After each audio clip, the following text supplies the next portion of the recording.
Bismillahirrahmanirrahim. Assalamualaikum warahmatullahi wabarakatuh. Perkenalkan, saya Hanifah Pradani dari kelas D1 PJJ PAI. Di sini saya akan memaparkan materi Makiyah dan Madaniyah.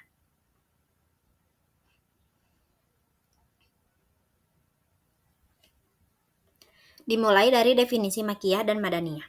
Ada 4 definisi. Yang pertama, mulahazat zaman an-nuzul, yaitu teori yang mengelompokkan ayat-ayat berdasarkan waktu turunnya, dengan orientasi peristiwa hijrah Nabi Muhammad dari Makkah ke Madinah. Surah yang turun sebelum hijrah disebut Makiyah, sementara yang turun setelah hijrah disebut Madaniyah, terlepas dari tempat turunnya. Yang kedua, mulahazat makan an-nuzul, yaitu teori yang berorientasikan pada tempat ayat atau surah Al-Quran diturunkan. Teori ini mendefinisikan bahwa ayat Makiyah ialah semua ayat yang diturunkan di Makkah, baik setelah hijrah maupun sebelum hijrah. Dan yang dimaksud dengan surah Madaniyah adalah surah yang atau ayat yang diturunkan ketika Nabi berada di Madinah dan sekitarnya.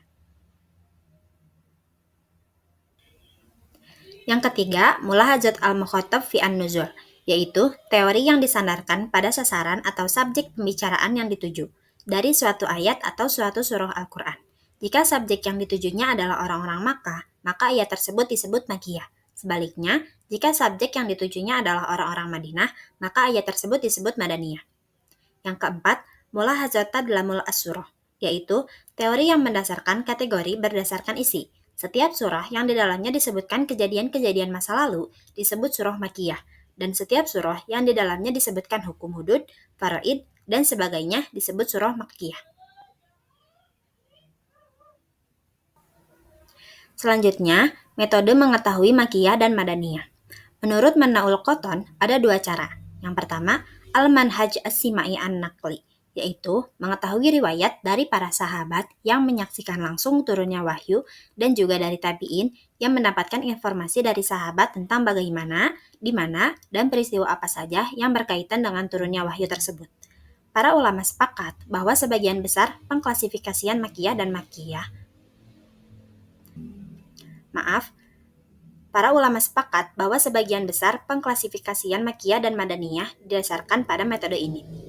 Yang kedua, al-manhaj al-qiyas al-ijtihad. Jika pada surat atau ayat tidak didapati sesuatu pun riwayat, maka menggunakan metode ini, yaitu dengan berpedoman pada karakteristik surah atau ayat-ayat Makiyah dan Madaniyah. Metode ijtihad yang digunakan untuk mengklasifikasikan surah-surah Al-Quran berdasarkan ciri-ciri karakteristiknya, seperti gaya bahasa, pola kalimat, atau tema yang terkandung di dalamnya. Jika sebagian besar surah yang sesuai dengan kategori Makiyah dimasukkan ke dalam kategori Makiyah. Begitupun surat yang sebagian besar sesuai dengan kategori Madaniyah dimasukkan ke dalam kategori Madaniyah. Selanjutnya, ciri-ciri Makiyah dan Madaniyah. Secara keseluruhan, surah Makiyah berjumlah 86 surah dan surah Madaniyah berjumlah 28 surah. Yang pertama, kriteria surah Makiyah. Setiap surat yang di dalamnya terdapat ayat-ayat sajadah, setiap surah yang di dalamnya terdapat lafaz kala tersebut ada 33 kali dalam 15 surah. Setiap surah yang di dalamnya mengandung nida, ya ayyuhan nasu, dan tidak terdapat ya ayyuhalladzina amanu, kecuali surah Al-Hajj. Setiap surah yang di dalamnya mengandung kisah para nabi dan umat-umat terdahulu, kecuali surah Al-Baqarah. Setiap surah yang di dalamnya mengandung kisah Nabi Adam dan iblis, kecuali surah Al-Baqarah. Setiap surah yang diawali huruf muqatta'ah atau hijaiyah seperti alif lam mim, kecuali surah Al-Baqarah dan Al-Imran. Setiap surah Makiyah berisi ajaran tauhid, risalah Nabi, hari akhir, surga, neraka, argumentasi terhadap kaum musyrikin, menggunakan bukti-bukti rasional dan ayat-ayat kauniyah. Berisi peletakan dasar-dasar tasyri dan keutamaan akhlak mulia untuk membangun masyarakat madani dan sikap tegas terhadap kejahatan kaum musyrikin. Banyak menyebutkan kisah Nabi dan umat terdahulu, memiliki kalimat yang singkat, padat, disertai dengan kata-kata yang mengesankan dan bermakna tegas, didukung sumpah-sumpah seperti surah-surah pendek. Yang kedua, kriteria surah Madaniyah, yaitu setiap surah yang di dalamnya berisi hukum-hukum hudud seperti tindak pidana pencurian dan lain sebagainya. Setiap surah yang di dalamnya berisi hukum-hukum faraid, zawil arham, dan zawil ashabah. Setiap surah yang di dalamnya berisi izin untuk melakukan jihad fisabilillah dan hukum-hukumnya. Setiap surah yang di dalamnya berisi keterangan mengenai orang-orang munafik, sifat-sifat dan perbuatan mereka, kecuali surah Al-Ankabut. Setiap surah yang di dalamnya terdapat dialog dengan ahli kitab.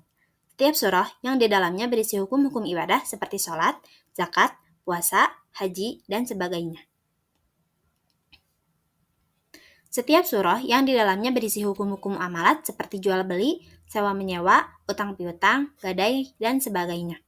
Setiap surah yang di dalamnya berisi hukum-hukum munahakat mengenai nikah, talak, atau mengenai hadlanah. Setiap surah yang di dalamnya berisi hukum-hukum kemasyarakatan dan kenegaraan. Setiap surah yang di dalamnya menyingkap perilaku orang-orang munafik dan menjelaskan betapa bahayanya mereka bagi agama. Setiap surah yang di dalamnya berisi dakwah kepada orang-orang Nasrani dan Yahudi serta penjelasan akidah mereka yang menyimpang. Setiap surah yang di dalamnya berisi ayat-ayat nida, ya ayyuhalladzina amanu, yang diajukan kepada penduduk Madinah. Kebanyakan ayat-ayatnya panjang, karena ditujukan kepada penduduk Madinah yang kebanyakan mereka kurang terpelajar, sehingga perlu ungkapan yang lebih luas agar mudah dipahami.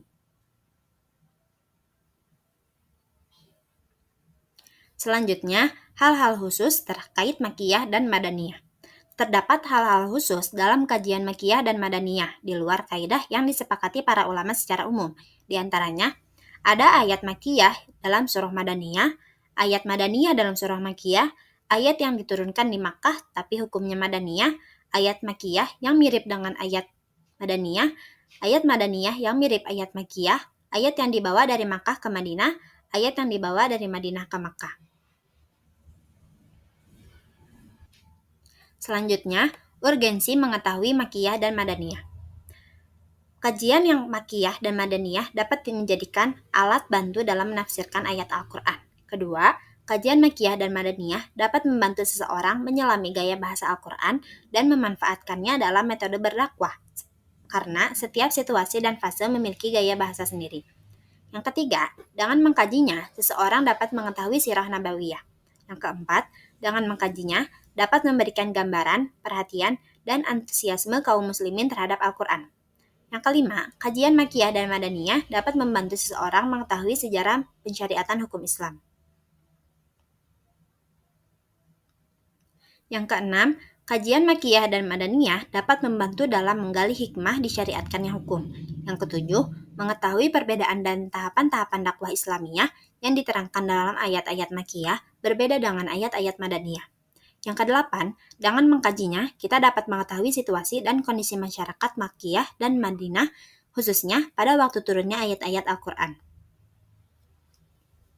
Sekian pemaparan materi yang dapat saya sampaikan. Mohon maaf apabila masih terdapat banyak kesalahan dan kekurangan. Wassalamualaikum warahmatullahi wabarakatuh.